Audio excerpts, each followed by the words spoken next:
Hey guys, நாளைக்கு parottas. So அதனால இன்றைக்கி நம்ம செம்மையாக சாப்பிட்லாம் அப்படின்ட்டு டிசைட் பண்ணி மட்டன் பிரியாணி, சிக்கன் 65, ரைத்தா, முட்டை வைக்கலாம். பட் ஈவினிங் வந்து பிரெட் ஆம்லேட் செய்யலாம் அப்படின்ட்டு டிசைட் பண்ணி முட்டை வந்து சேர்த்துக்கலாம் இந்த மெனுவில். ஸோ நம்ம வந்து மட்டன் வந்து நல்லா வேக வச்சு எடுத்துட்டோம். 65யும் மேரினேட் பண்ணி வச்சாச்சு. பிரியாணிக்கும் நல்லா ரெடி பண்ணியாச்சு. Mutton biryani first time try பண்ணுறேன். பட் ஃபஸ்ட் டைம் பண்ண மாதிரிலாம் இல்லை. டெக்ஸ்டர் சூப்பராக இருந்தது. ஸ்பைசினஸ் லெவல், சால்ட்டு எல்லாமே சூப்பராக இருந்தது.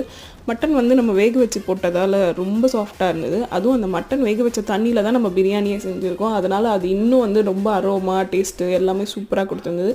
அதெல்லாம் செஞ்சு முடிச்சுட்டு எங்கள் அம்மாவுக்கும் வந்து நான் லஞ்ச் பேக் பண்ணி அவங்களுக்கு ஒர்க்குக்கு கொடுத்து அனுப்பிச்சிட்டேன். 65 பிரியாணி எல்லாமே வந்து நம்ம வீட்டு மசாலாவில் தான் செஞ்சோம். நோ பேக்கெட் மசாலாலாம் எதுவுமே இல்லை. எல்லாமே வீட்டில் இருக்கிற மசாலா வச்சு தான் பண்ணோம். ரொம்ப சூப்பராக வந்திருந்தது. புரட்டாசி ஆரம்பிக்க போது அதனால் நல்லா சாப்பிட்டேன்.